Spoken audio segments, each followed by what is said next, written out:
విచ్చలవిడిగా ఉండొద్దు. మనం అందరూ చేసినట్టు పిచ్చిపాట్లు పడొద్దు. మనం పరిశుద్ధులకు తగినట్టు వస్త్రధారణ, పరిశుద్ధులకు తగినట్టు నీతి నియమాలతో మనం ప్రవర్తించాలి. దేవుని మాటల్ని సీరియస్గా తీసుకోవాలి. కొర్నేలి అనే అన్యుని విషయాలను అన్ని తీవ్రంగా తీసుకున్నాడు దేవుడు. అవి వినబడ్డాయి అని చెప్పాడు దూతను పంపించి.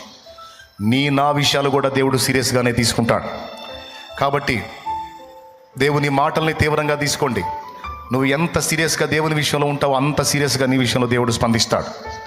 దేవుని మాటలు, దేవుని ధనం, దేవుని సమయం, దేవుని సన్నిధి, ఈ 4 విషయాల్లో కేర్ఫుల్గా ఉండండి. దేవుడు అన్యాయస్తుడు కాదు. ఆయన చెప్పినటువంటి క్రమములో మనం ప్రయాణం చేసి, ఆయన కొరకు త్యాగం చేసి, ఆయన చిత్తము నెరవేర్చి మనం దరిద్రులుగా కాదు, తరతరాల ఆశీర్వాదాన్ని స్వతంత్రించుకోగలం. మనమే కాదు, మనకు పుట్టిన వారిని కూడా ఆయన ఆశీర్వదిస్తాడు. భక్తిపరుల పిల్లల్ని, దేవుని కొరకు ఫలించిన వారి సంతతిని కూడా నా తండ్రి ఆశీర్వదిస్తాడు. నీ బిడ్డలు ప్రయోజకులు అవుతారు. నీ ఇల్లు ఆశీర్వదించబడుతుంది. నీ ఇంట సమృద్ధి నివసిస్తుంది. నువ్వు అనేక మందికి పిడికిలి విప్పి ఇచ్చే స్థితి నీకు వస్తుంది.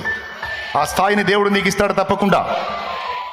నువ్వు అనేక మందికి ఇచ్చేదావు కానీ అప్పు చేయవు. ఆ స్థితికి దేవుడు తెస్తాడు నిన్ను.